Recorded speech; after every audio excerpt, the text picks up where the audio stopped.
안녕하십니까? 잘 지내셨어요? 자, 오늘부터 마태복음 말씀을 전하고자 합니다.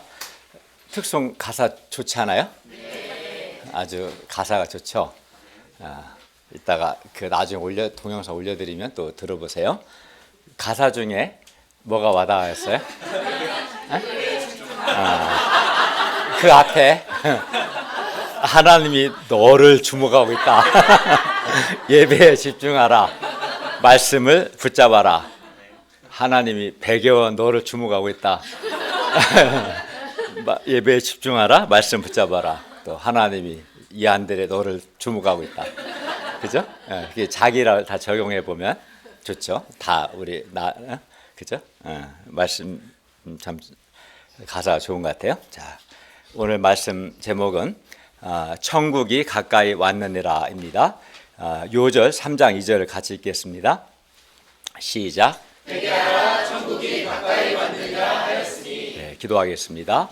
은혜로우신 주님, 오늘도 우리가 성부, 성자, 성령 하나님을 예배할 수 있도록 은혜 주셔서 감사합니다. 우리 마음에 주님께 감사하고 주님을 기쁘시게 하고자 하는 열망 가운데 하나님을 예배하게 도와주십시오. 예수님의 십자가의 피의 은혜를 의지해서 우리의 모든 죄를 용서해 주시고 또 우리 이 시간 우리에게 말씀을 통해서 풍성한 은혜를 주시기를 기도합니다. 예수님의 이름으로 기도하였습니다. 아멘. 우리는 각자가 바라는 것이 있습니다. 안정되고 연봉도 아주 많고 게다가 근무 조건도 좋은 그러한 직장을 바라기도 하고요. 또는 좋은 대학에 입학하는 것을 바라는 사람도 있습니다. 또는 돈이 아주 많았으면 좋겠다고 바랄 수도 있을 겁니다. 그런데 하나님께서는 우리에게 우리가 바라는 이러한 것들보다 더 좋은 것, 가장 좋은 것, 최고로 좋은 것을 주고자 하시는데 그것은 바로 천국입니다. 천국을 주고자 하십니다. 그러면 하나님께서 우리에게 주고자 하시는 천국은 어떤 것이며 우리가 천국을 경험하고 또 천국을 누리려면 어떻게 해야 할까요? 오늘 말씀을 통해서 우리가 어떻게 천국을 경험하고 천국을 누리고 소유할 수 있는가 배울 수 있기를 기도합니다. 3장 1절을 보십시오. 그때 세례 요한이 이르러 유대 광야에서 전파하여 말합니다. 세례 요한은 어떤 사람입니까? 3장 3절을 보십시오. 3장 3절은 이사야 40장 3절을 인용한 말씀입니다. 여기서 그는 세례 요한인데요. 그 세례 요한은 선지자 이사야를 통하여 말씀하신 자입니다. 일러서되 광야에 외치는 자의 소리가 있어 이르되 너희는 주의 길을 준비하라. 그가 오실 길을 곧게 하라 하였느니라. 여기서 주는 물론 메시아이신 예수 그리스도를 가리킵니다. 세례 요한은 하나님께서 이사야 선지자를 통해서 말씀하신 사람으로 너희는 주의 길을 준비하고 주의 길을 곧게 하라고 광야에서 외치는 자입니다.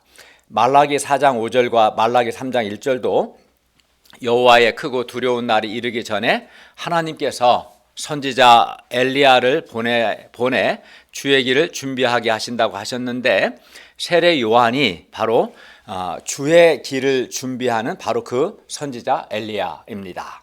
한마디로 주의 길, 곧 메시아이신 예수 그리스도의 길을 준비하는 것이 세례 요한의 사명입니다.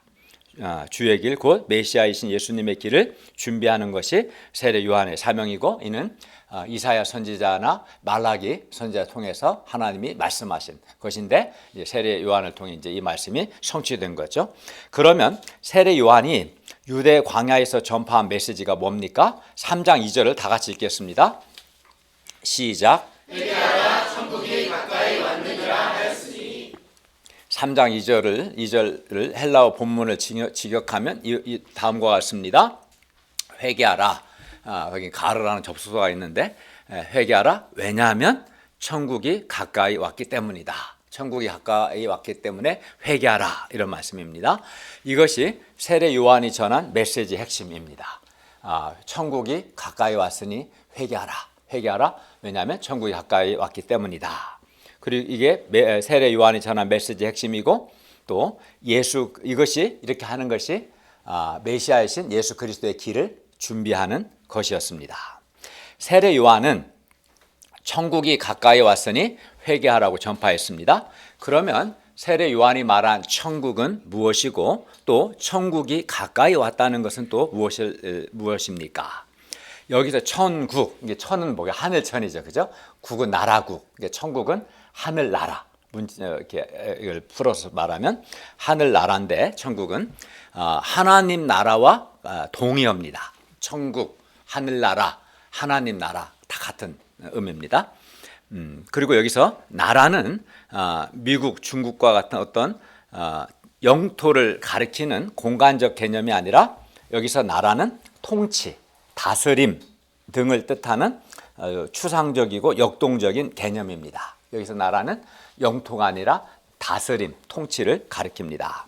그러므로 천국, 즉 하늘나라, 하나님 나라는 어떤 특정한 지역을 가리키는 것이 아니라 하나님께서 왕으로 통치하시고 다스리시는 아주 역동적인 상태를 가리킵니다.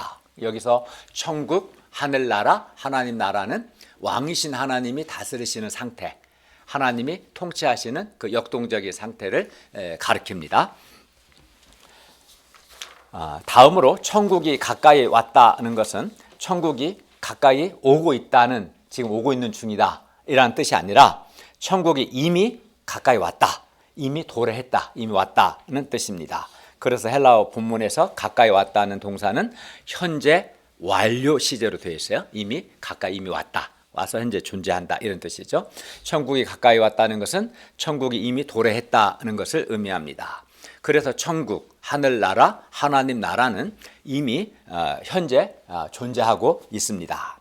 그리고 우리가 천국 곧 하나님의 통치, 하나님의 다스림을 받는 상태가 천국이라고 했는데, 우리가 하나님의 통치, 하나님의 다스림을 받을 때 어떨까요? 우리는 하나님의 통치를 받을 때 하나님께서 주시는 죄 용서의 은혜, 또 하나님의 다스림을 받을 때 마음의 참 평화, 또 하나님의 긍휼, 하나님이 주시는 위로와 격려, 또 하나님이 주시는 자존감, 또 하나님이 주시는 영생의 기쁨, 하나님의 사랑, 하나님의 도우심 등을 우리가 경험하게 되고 누리게 되는 거죠. 그러니까 하나님의 다스림을 받을 때, 하나님의 통치를 받을 때 하나님께서 주시는 죄용서의 은혜, 마음의 참 평화나 영생의 기쁨, 또 하나님 주시는 위로와 격려, 힘 등을 경험하게 되고 풍성하게 누리게 되는 겁니다. 우리는 성경에서 다윗과 사울의 예를 통해서 천국, 하나님의 통치를 받는 사람과 하나님의 통치를 받지 않는 사람을 볼 수 있어요. 사울은 이스라엘의 초대 왕이었습니다. 그는 도곡동 타워 팰리스보다 더 좋은 왕궁에서 살았고, 그는 왕이었기 때문에 아무 부족함이 없었습니다. 그러나 사울은 다윗에 대한 시기심으로 고통했습니다. 자기 사유인데도 비교하고 시기했어요. 시기심으로 고통했고, 사울은 이제 다윗에 대한 시기심이 너무 커갖고 다윗을 미워했고, 심지어 다윗에 대한 살인 감정에 시달렸습니다. 사울은 하나님의 통치, 하나님의 다스림을 받지 않고 도리어 사울은 사탄의 통치, 사탄의 다스림을 받았습니다. 하나님이 아닌 사탄이 사울의 마음을 다스리고 있었던 거죠. 그러니까 그의 마음에 사탄의 다스림을 받으면 마음의 미움, 시기심, 살인감정 같은 그런 마음은 다 사탄의 다스림을 받고 있는 현상이거든요. 사울이 그러했습니다. 그러다가 다윗을 죽이기 위해서 그는 여러 번이나 군대를 동원해서 다윗을 추격했습니다. 사울은 왕이었으나, 즉 아주 좋은 인간 조건을 가졌으나 하나님의 통치를 받지 않고 하나님의 다스림을 그가 거부했기 때문에 그의 마음에는 하나님의 통치가 없죠. 하나님의 은혜로운 통치가 없으니까 그의 마음에는 하나님의 빛도 없고 하나님의 은혜도 없고 하나님의 긍휼도 없고 하나님 주시는 기쁨도 없고 하나님 주시는 마음의 참 평화도 없었어요. 왜? 그가 하나님의 통치를 받지 않고 하나님의 통치를 거부했기 때문에 그렇죠. 그래서 사울의 마음은 천국 곧 하나님 나라가 아니라 그의 마음은 한마디로 지옥과 같았습니다. 반면 다윗은 어떻습니까? 다윗은 늘 사울에게 쫓기며 광야나 동굴이나 숲에 숨어 살아야 했습니다. 다윗은 도망자였고 망명자였습니다. 그는 늘 죽음의 위험에 노출되어 있었습니다. 아마 보통 사람 같으면 이런 상황이 되면 스트레스가 너무나 커서 우울증이나 공황장애에 빠질 겁니다. 그 마음이 아주 지옥 같을 겁니다. 그러나 다윗은 결코 그렇지 않았습니다. 다윗이 사울에게 쫓겨다닐 때 쓴 다윗의 시편을 보시면 다윗의 마음은 늘 하나님께 대한 감사와 하나님이 주시는 빛과 기쁨과 은혜가 그의 마음에 충만했음을 알 수 있습니다. 다윗의 마음은 한마디로 천국 곧 하나님 나라였습니다. 이는 다윗이 살아계신 하나님을 의지하고 그가 하나님의 다스림을 하나님의 통치를 받았기 때문입니다. 그의 마음에 천국 하나님의 통치가 있었기 때문이죠. 다윗은 늘 하나님의 통치, 하나님의 은혜로운 다스림을 받는 역동적인 상태에 있었습니다. 그래서 그 다윗의 마음은 어둠에 빠지지 않았고 밝았습니다. 다윗의 마음에 늘 하나님의 은혜가 그의 마음에 머물렀습니다. 하나님의 통치를 받으니 하나님의 은혜가 다윗의 마음에 늘 머물렀습니다. 그래서 그는 참 행복했습니다. 사람이 마음이 어둡고 마음이 어둡거나 또는 마음에 하나님의 은혜가 없거나 또는 마음에 기쁨이 없거나 마음에 참 평화와 행복이 없는 것은 왜 그럴까요? 그 사람이 살아계신 하나님의 통치를 받지 않기 때문입니다. 그가 하나님의 다스림을 받지 않기 때문에 그의 마음에 은혜가 없고 마음이 어둡고 기쁨이 없고 행복이 없는 겁니다. 그리고 이는 하나님의 그가 통치를 받지 않기 때문이고 그리고 또 이는 그 사람이 회개하지 않기 때문입니다. 회개하지 않으니까 하나님의 통치를 받지 못하는 거예요. 또 하나님의 통치를 받지 않으니까 마음에 하나님 주시는 은혜와 기쁨과 행복이 없는 거죠. 그가 회개하지 않기 때문이고 회개에 합당한 열매를 맺지 않기 때문입니다. 여러분, 왕궁이 또 고급 아파트가 천국이 될 수 없습니다. 왕궁에 살고 많은 특권을 누리고 또 많은 섬김을 받는다고 해서 천국 곧 하나님의 은혜로운 통치가 임하는 것이 아닙니다. 크고 넓은 아파트에 살고 고급 외제차를 탄다고 해서 하나님 나라 천국이 임하는 것도 아닙니다. 물론 좋은 대학에 입학하거나 좋은 직장에 취업한다고 해서 천국 곧 하나님의 통치가 임하는 것도 아닙니다.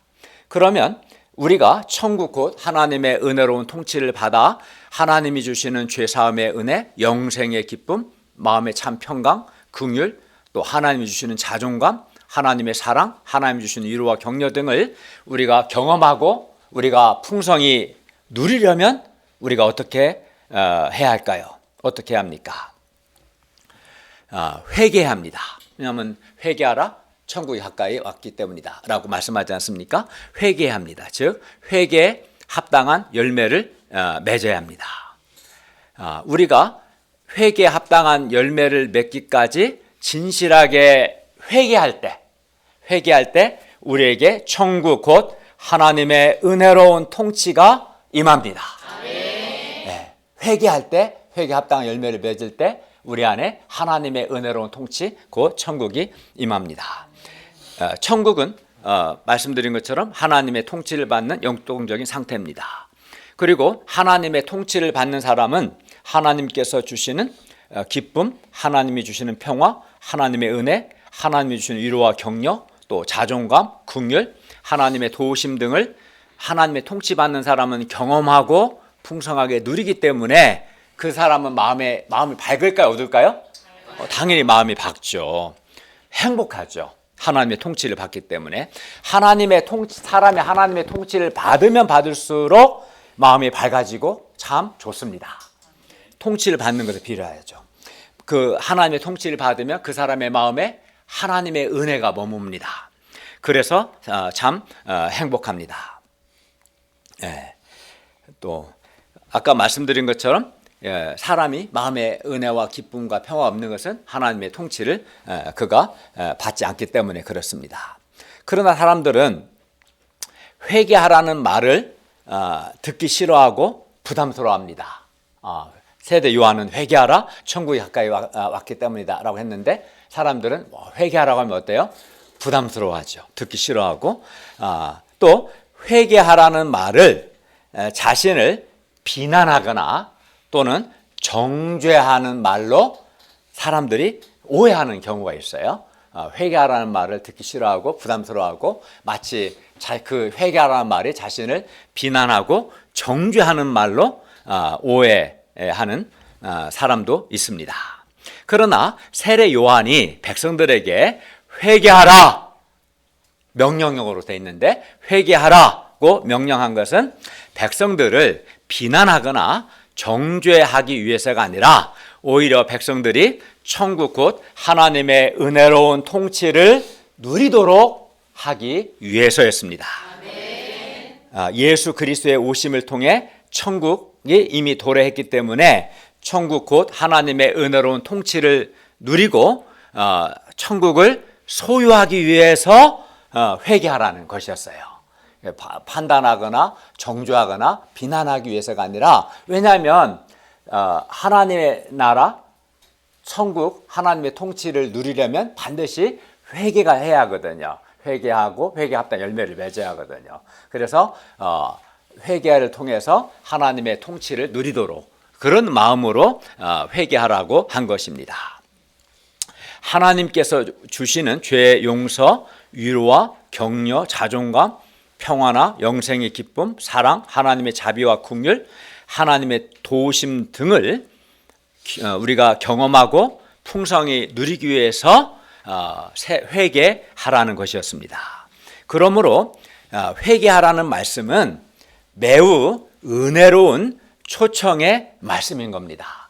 부담을 주는 말씀이나 또는 정죄하는, 비난하는 그런 말이 아니라 천국을 소유하기 위해서, 천국을 경험하고 누리기 위해서 회개하라는 은혜로운 초청의 말씀인 겁니다. 이는 마치 최고의 식탁을 준비하고 초청하는 것처럼 초청하는 겁니다. 세상에 천국보다 더 좋은 건 없거든요. 가장 좋은 걸 준비하고 초청하는 겁니다. 회개하라는 것은. 따라서 우리는 회개하라는 말씀을 듣기 싫어하거나 부담스러워하지도 말고, 또는 비난하거나 정죄하는 것으로 오해하지도 말고, 오히려 회개하라는 말씀 속에서 우리에게 천국을 주고자 하시는 하나님의 마음, 하나님의 소원을 읽을 수 있어야 합니다. 그리하여 우리가 회개하고 범사에 하나님의 은혜로운 통치를 받아 마음의 참 평화, 영생의 기쁨, 참 만족, 또 하나님의 위로와 격려, 자존감 등을 풍성히 누리기를 기도합니다. 하나님의 통치를 받아 우리 마음에 하나님의 은혜가 머물기를 기도합니다.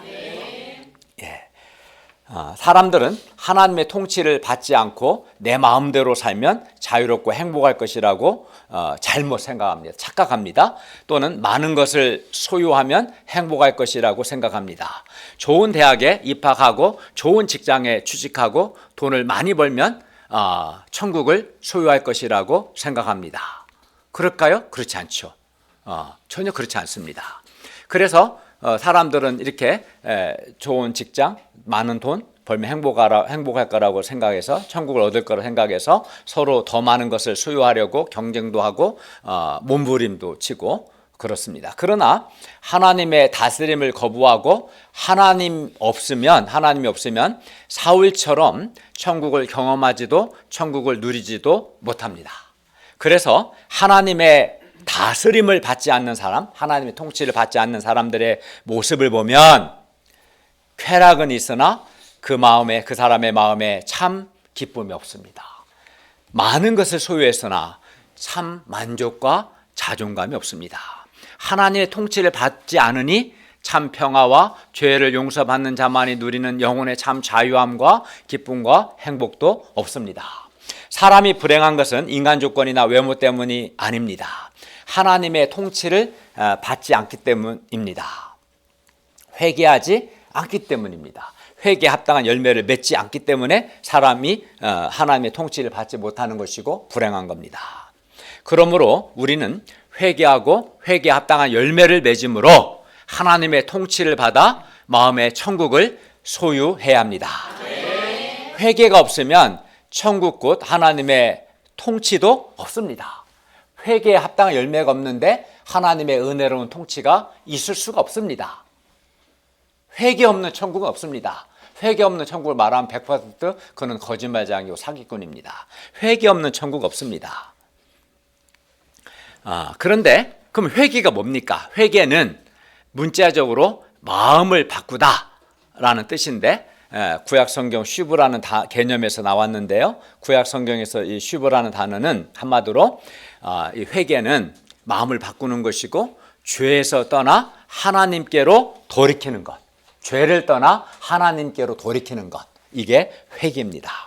다시 말해서 회개란 단순히 죄에 대해서 그거 하지 말았어야 하는데 후회나 그 어떤 조금 애통함이나 통해의 감정만을 의미하는 것이 아니라 애통하는데 똑같은 짓을 또 계속해. 그럼 회개가 아닌 거죠.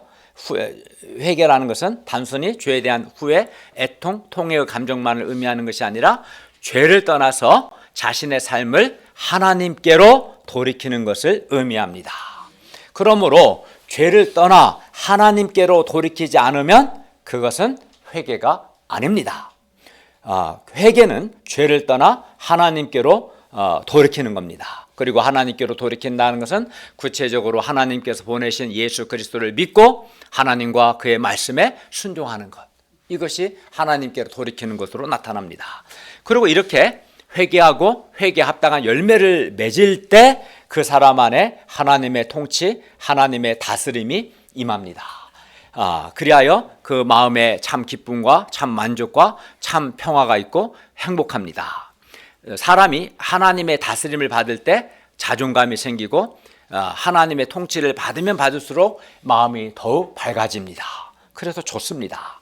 그리하여 하나님의 다스림을 받는 사람은 어딜 가나 어떤 상황에서도 그 마음이 어둡지 않고 밝고 은혜가 있고 기쁨이 있고 행복합니다. 우리가 천국 곧 하나님의 은혜로운 통치를 받기 위해서는 살펴본 것처럼 회개하는 것이 매우 중요한데요. 그렇죠?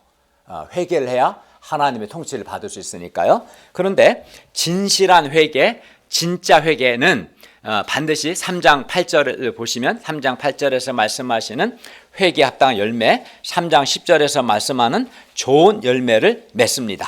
그러니까 진짜 이 사람 회개했냐, 진실한 회개냐 아니냐, 진짜 회개냐 아니냐 여부는 그에게 회개에 합당한 열매, 그 좋은 열매가 있냐 없냐로 알 수 있어요. 그러니까 진실한 회개, 진짜 회개는 회개에 합당한 열매, 좋은 열매로 나타날 수밖에 없어요. 그래서 우리가 진실하게 회개하면 반드시 회개에 합당한 열매가 맺힙니다. 그러므로 회개에 합당한 열매 없는 회개는 거짓 회개입니다. 그건 회개가 아닙니다. 어떤 사람은 그냥 회개합니다 라고 말해요. 또 어떤 사람은 회개합니다 라고 기도합니다. 그러나 그렇게 했다고 해서 그것이 회개한 것은 결코 아닙니다. 그냥 회개합니다 라고 말한 거예요. 회개합니다 라고 그냥 기도만 한 거죠. 회개한 건 아닙니다. 그거는 자기 죄를 인정하고 후회도 하고 뉘우치는 것만으로는 부족합니다. 그거는 필요하긴 하지만 그것으로 회개했다고 할 수도 없습니다. 자기 죄에 대해서 애통하는 마음이 있다고 해서 회개했다고 할 수는 없습니다. 회개했다는 증거, 회개에 합당한 열매가 있어야 회개했다고 할 수 있습니다. 그러면 우리가 어떻게 회개에 합당한 열매를 맺을 수 있을까요? 한 세 가지 생각해 볼 수 있는데요. 첫째, 하나님의 말씀과 성령님의 도우심을 받아 무엇이 죄인가? 먼저는 성경이 말씀하는 죄에 대해서 알아야 하고, 그리고 내가 하나님 앞에서 죄인이라는 것을 깨달아야 합니다. 즉, 우리는 이걸 보통 죄인으로서 자기 발견이 있어야 한다 이렇게 말하죠. 그죠? 그러니까 성경이 말씀하는 죄가 무엇인가 알고 내가 하나님 앞에서 죄인이라는 것을 깨달아야, 그래야 거기서 이제 회개가 시작되지 않겠어요? 그게 먼저죠.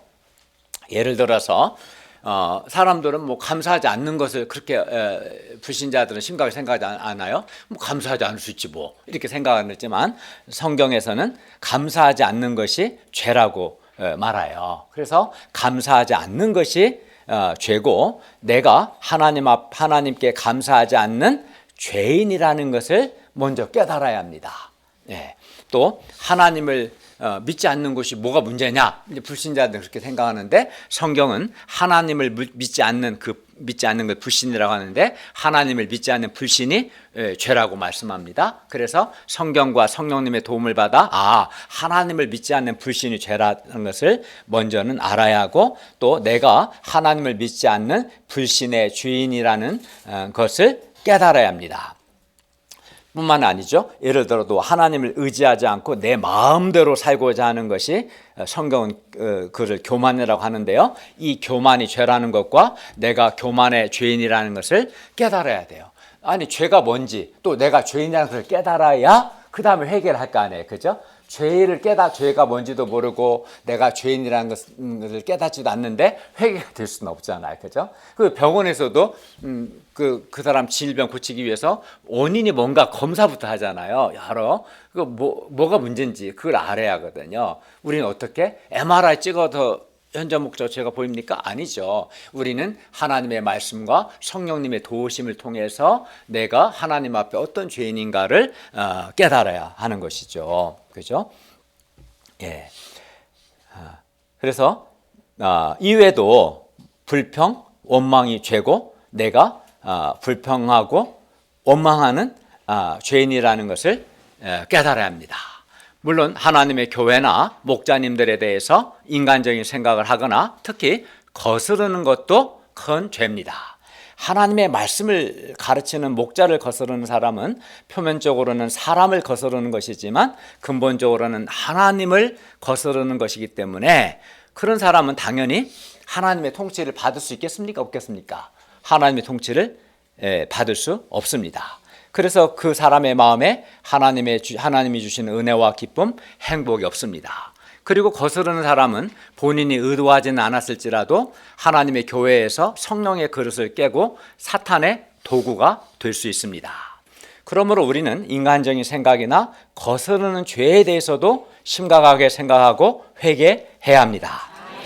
이 외에도 정욕의 죄, 악한 생각, 악한 말, 또 상처 주는 말, 남을 실족시키는 말과 행동 또는 거짓말, 미움, 분노, 시기 등 우리가 회개해야 할 죄들이 많습니다. 우리는 하나님의 말씀과 성령님의 도움을 받아서 내가 하나님 앞에서 죄인이라는 것을 깨달아야 합니다. 죄인으로서 자기 발견해야 합니다. 특히 내가 지금 현재 어떤 죄 때문에 내가 어떤 특별히 물론 죄가 많지만 그래도 내가 어떤 죄 때문에 현재 내가 하나님의 통치를 잘 받지 못하고 있는가? 하나님의 말씀과 성령님의 도우심을 통해서 깨달아야 합니다. 현재적으로 내가 하나님의 통치를 받지 못하게 하는 대표적인 티피컬한 죄가 뭔지 그걸 깨닫고 그걸부터 일단 회개하는 게 중요해요. 그때 하나님의 통치가 임하는 거예요. 그것을 말씀을 통해서 성령님의 도우심을 통해서 또는 목자님의 권면을 통해서 깨닫는 것이 중요해요.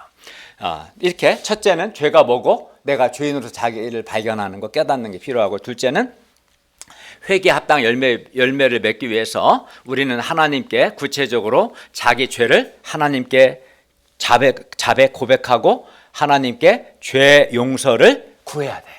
죄를 깨달았으면 어떻게 해야 돼요? 하나님께 죄를 고백하고 하나님께 죄 용서를 구해야겠죠. 그죠? 예를 들어서 하나님 제가 감사하지 않고 불평하고 원망한 죄인입니다. 하나님이여 나를 용서해 주십시오.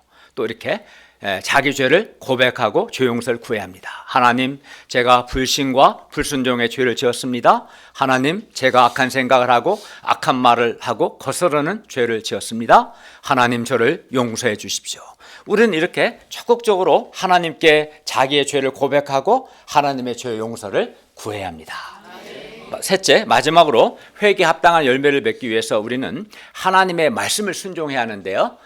회개라는 것은 죄를 떠나 하나님께로 돌이키는 거잖아요. 하나님의 말씀을 순종해야 하는데 말씀을 순종하기 위해서 어떻게 합니까?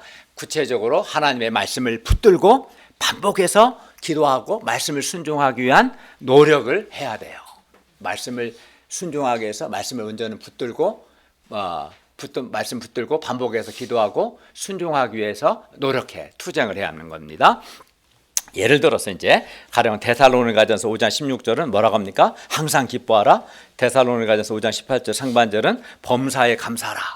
우리가 이런 말씀을 순종하기 위해서 불평 원망하지 않고 오히려 항상 기뻐하고 범사에 감사하기 위해서 그게 회개 합당 열매잖아요. 아니 원망 불평한 사람이 하나님께 감사하고 항상 기뻐하는 것이 그게 회개 합당 열매 아니겠어요? 그런 회개 합당한 열매를 맺기 위해서 어떻게 합니까? 이런 말씀들을 붙들고 반복해서 기도하고 항상 기뻐하라, 범사에 감사하라 말씀을 딱 붙들고 하나님 제가 범사에 감사하는 사람이 항상 기뻐하는 사람이 되게 해주시게 반복해서 기도하고 또 실제로도 이 말씀에 순종하기 위해서 노력하고 투쟁해야 하는 거예요.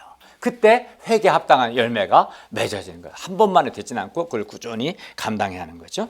또 예를 들어 교만하지 않고 겸손하게. 교만은 죄죠. 근데 교만의 죄를 회개하면 그 회개 합당 열매는 뭐겠어요? 겸손이죠. 겸손이죠. 그게 진짜 교만한 사람이 겸손이라는 좋은 열매를 맺어야 이 사람이 진짜 회개했구나, 회개 합당 열매를 맺었구나 이렇게 알 수 있지 않겠어요? 그래서 이제 교만하지 않고 겸손의 열매를 맺기 위해서는 예를 들어 야고보서 4장 6절 하반절 하나님이 교만한 자를 물리치시고 겸손한 자에게 은혜를 주신다. 우리가 하나님의 말씀을 붙들어야 돼요. 말씀을 붙들고 교만하지 않고 겸손하기 위해서 반복해서 기도도 하고 하나님 제가 교만하지 않고 겸손한 자가 되게 해 주십시오. 그래서 하나님의 은혜를 받게 해 주십시오. 이렇게 반복해서 기도하고 또 겸손하고자 투쟁해야 합니다. 예를 들어 하나님 제가 범사에 감사라는 말씀에 순종해서 감사하는 자가 되게 해 주십시오 라고 반복해서 기도하고 감사하고자 노력하는 것이죠. 또 하나님 제가 불신의 사람이 되지 않고 믿음의 사람이 되게 해 주십시오. 하나님 제가 교만한 자가 되지 않고 겸손한 자가 되게 해 주십시오. 하나님 제가 거스르는 자가 되지 않고 순종하는 자가 되게 해 주십시오. 우리가 이렇게 하나님의 말씀을 붙들고 순종하기 위해서 반복해서 기도하고 노력할 때 우리가 회개에 합당한 열매를 맺을 수 있도록 성령 하나님께서 우리를 도와주십니다. 말씀을 붙들고 기도하고 노력할 때 우리 안에 계신 성령님께서 우리를 도와주셔서 우리가 회개에 합당한 열매, 좋은 열매를 맺게 해주십니다. 그리고 이 모든 과정을 통해서 우리는 살아계신 하나님의 통치를 받게 됩니다. 이 과정 속에서 우리는 하나님의 다스림을 경험하게 되는 거예요. 그리하여 마음이 밝아지고 변화되고 이 과정을 통해서 인격과 신앙이 다 성장하게 됩니다. 그러므로 우리가 하나님의 말씀과 성령님의 도우심을 받아 죄인으로서 자기 발견하고 이게 먼저죠. 또 예수님의 십자가의 피의 은혜를 의지하여 자기 죄를 고백하고 하나님께 죄 용서를 구하고요. 또 회개 합당 열매, 좋은 열매 맺기 위해서 하나님의 말씀을 붙들고 반복해서 기도하고 노력할 수 있기를 바랍니다. 그래야 우리가 하나님의 은혜로운 통치를 받아 회개에 합당한 열매를 맺을 뿐만 아니라 우리 마음에 말할 수 없는 영생의 기쁨과 하나님이 주시는 참 평화와 하나님이 주시는 행복을 누리기를 바랍니다. 우리 마음에 하나님의 은혜가 늘 머물기를 바랍니다. 그러려면 우리가 회개해야 합니다. 회개에 합당한 열매를 맺어야 합니다. 회개에 합당한 열매를 맺기 위해서 하나님 말씀과 성령님을 통해서 죄를 깨닫고 죄인으로서 자기 발견을 해야 하고 예수의 십자가 피의 은혜를 믿고 죄를 고백하고 죄 용서를 구하고 또 말씀을 순종하기 위해서 말씀 붙들고 반복해서 기도하고 실제로 순종하고자 노력해야 돼. 이 과정을 할 때 이 과정 속에서 성령님께서 우리를 도우실 것이고 이 과정 속에서 그는 살아계신 하나님의 통치를 받아서 마음의 기쁨을 알게 되고 변화를 받게 되고 그의 믿음, 신앙, 인격이 다 변화되고 성장하게 될 것입니다. 3장 4절을 보십시오. 세례 요한은 낙타털 옷을 입고 허리에 가죽들을 띠고 음식은 메뚜기와 석청을 먹었습니다. 3장 5, 6절입니다. 세례 요한이 회개하라 천국이 가까이 왔느니라 외쳤을 때 예루살렘과 온 유대와 요단강 사방에서 다 그에게로 나와 자기들의 죄를 자복하고 즉 털어놓고 요단강에서 요한에게 세례를 받았습니다. 사람들은 요한의 메시지를 듣고 자기들의 죄를 자복했습니다. 고백했습니다. 어떤 사람은 하나님을 알되 하나님께 감사하지도 않고 하나님을 영화롭게 하지 않은 죄를 회개했고요. 어떤 사람은 하나님의 말씀대로 살지 않고 세상 욕심을 쫓아 세속적인 삶을 산 죄를 회개했습니다. 또 어떤 사람은 은밀하게 정욕을 즐긴 것을 회개했습니다. 어떤 사람은 하나님과 돈을 더 사랑하고 돈에 집착했던 죄를 회개하기도 했습니다. 또 악한 생각, 시기심, 미움, 원망, 불평, 불신, 교만을 회개한 사람도 있었습니다. 인간적인 생각을 하고 거슬렀던 죄를 회개한 사람도 있었습니다. 이렇게 많은 사람들이 자기들의 죄를 고백하고 요단강에서 세례 요한에게 세례를 받았습니다. 세례 요한이 세속적인 삶을 살지 않고 광야에서 하나님께서 주신 자기 사명에 헌신했을 때, 요한의 경우는 메시아신 예수 그리스도의 길을 준비하기 위해서 사람들에게 회개의 메시지를 전하고 회개시키고 회개한 사람한테는 물론 세례를 주는 이게 이제 요한의 자기 사명이죠. 이렇게 요한이 자기 하나님이 주신 자기 사명에 헌신했을 때 그러한 세례 요한을 통해서 놀라운 역사가 일어났어요. 여러 지역에서 많은 사람들이 와서 자기 죄를 자복하고 세례받는 역사가 있었던 것이죠. 찰스 스펄전은 전적으로 헌신된 사람은 영향력을 갖는다고 말했습니다.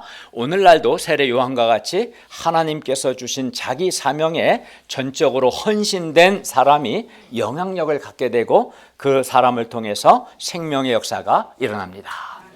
3장 7절을 보십시오. 요한이 많은 바리새인과 사두개인들이 세례 베푸는 대로 오는 것을 보고 그들을 무섭게 책망했습니다. 독사의 자식들아, 누가 너희를 가르쳐 임박한 진노를 피하라 하더냐. 무섭게 책망했습니다. 바리새인들과 사두개인들은 당시 종교 지도자들이었으나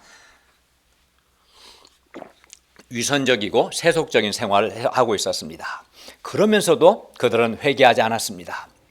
요한은 이런 그들을 독사의 자식들, 이 말은 사실은 창세기 3장 15절에 보면 뱀의 후손들, 사탄의 자식들이라는 말이기도 합니다. 독사의 자식들이라고 무섭게 책망했습니다. 그들은 독사와 같이 많은 사람들을 해치고 있었습니다. 그들은 겉으로는 화려한 의복을 입고 의롭고 경건한 척했지만 실상은 외식함으로 백성들에게 악영향을 끼치고 있었습니다. 이런 그들에게 하나님의 진노가 임박했습니다. 그들이 당장 회개하지 않으면 하나님의 임박한 진노를 피할 수 없습니다. 그러므로 세례 요한은 이런 그들에게 헛된 자부심을 당장 버리고 회개 합당한 열매를 맺으라고 말씀합니다. 3장 8절과 9절을 다 같이 읽겠습니다. 시작. 그러므로 회개에 합당한 열매를 맺고 속으로 아브라함이 우리 조상이라고 생각하지 말라. 내가 너에게 이르노니 하나님이 이 돌들로도 아브라함의 자손이 되게 하시리라. 바리새인들과 사두개인들은 아브라함이 우리 조상이라는 속교만이 있었기 때문에 회개하지 않았습니다. 그러나 그들이 속교만을 버리고 회개에 합당한 열매를 맺지 않으면 하나님의 임박한 진노를 피하지 못합니다.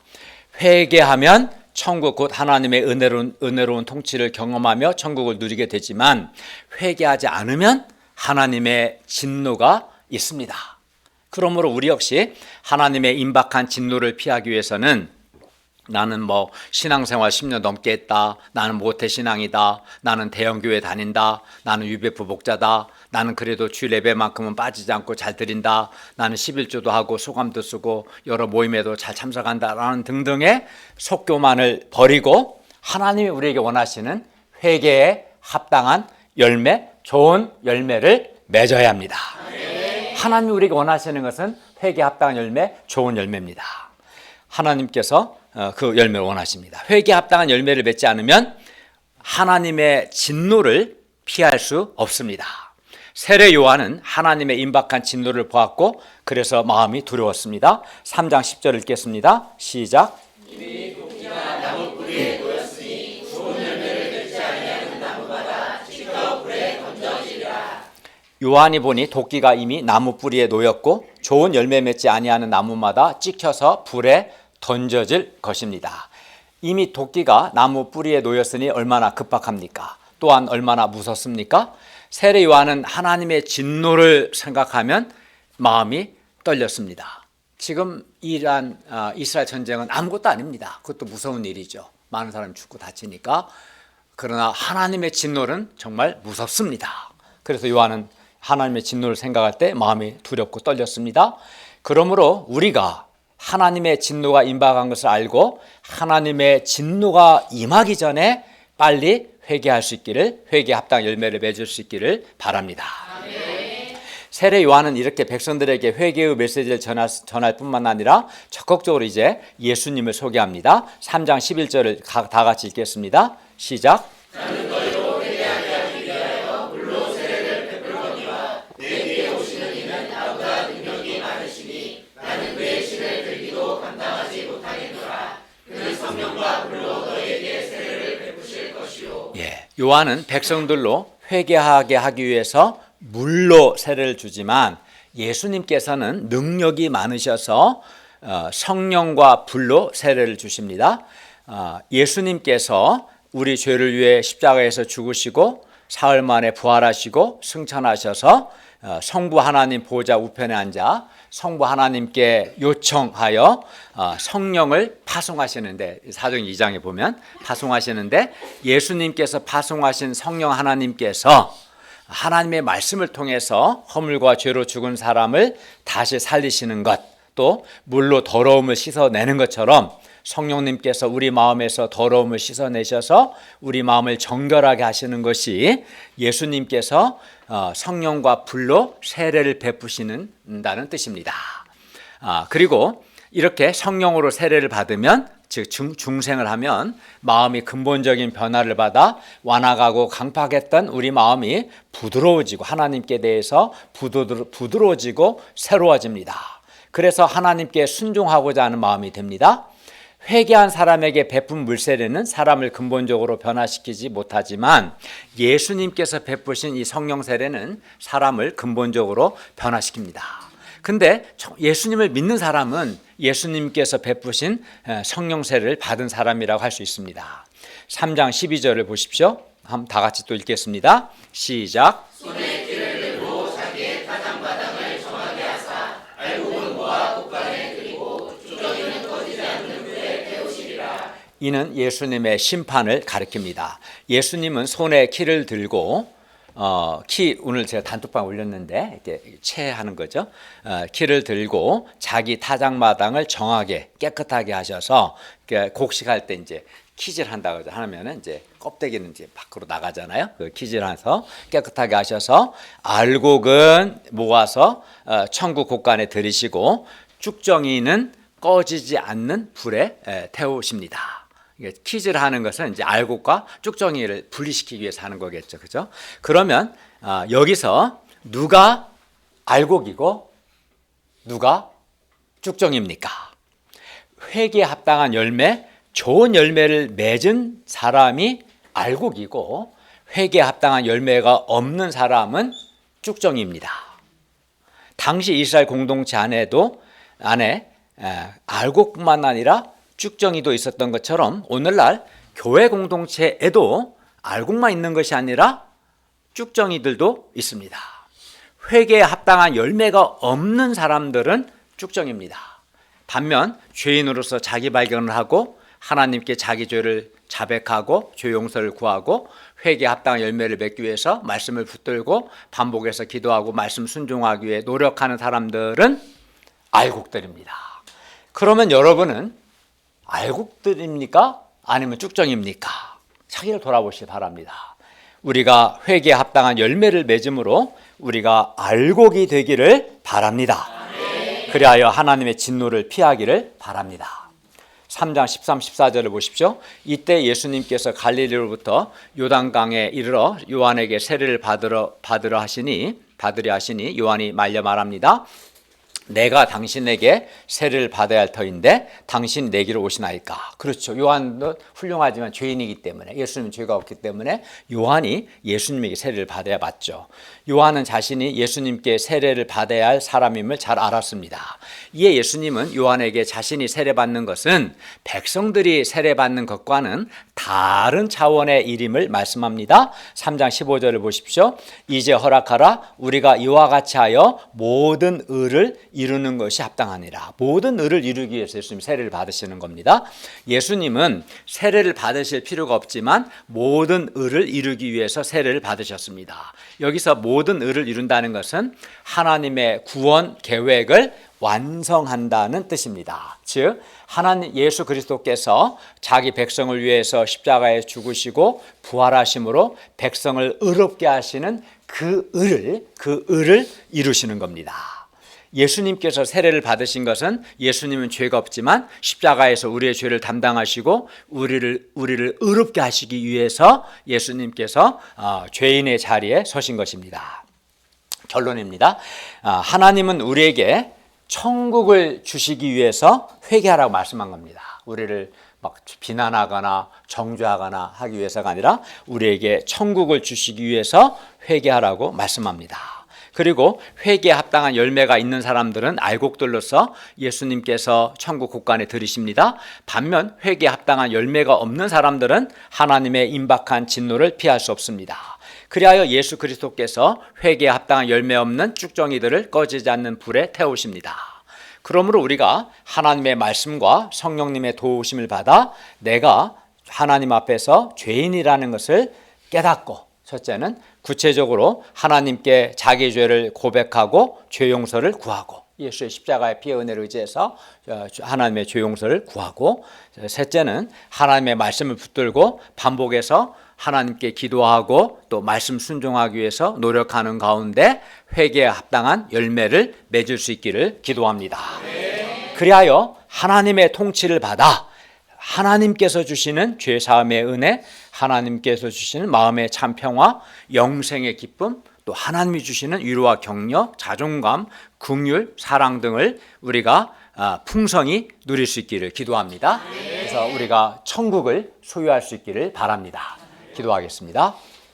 오늘 오신 주님, 오늘 말씀을 통해서 주님께서 우리에게 천국을 주시기 위해서 회개하라 말씀하신 것을 배웠습니다. 우리가 회개에 합당한 열매, 좋은 열매를 맺기까지 하나님 앞에서 죄인으로서 자기 발견하고 하나님께 진실하게 죄를 고백하고 죄 용서를 구하고 회개에 합당한 열매를 맺는 과정 가운데 하나님의 통치를 받아 우리 마음에 하나님이 주시는 말할 수 없는 죄 용서의 은혜와 또 기쁨과 마음의 평화와 자존감, 또 하나님의 은혜 등을 풍성히 누릴 수 있기를 간절히 기도합니다. 예수님의 이름으로 기도하였습니다. 아멘.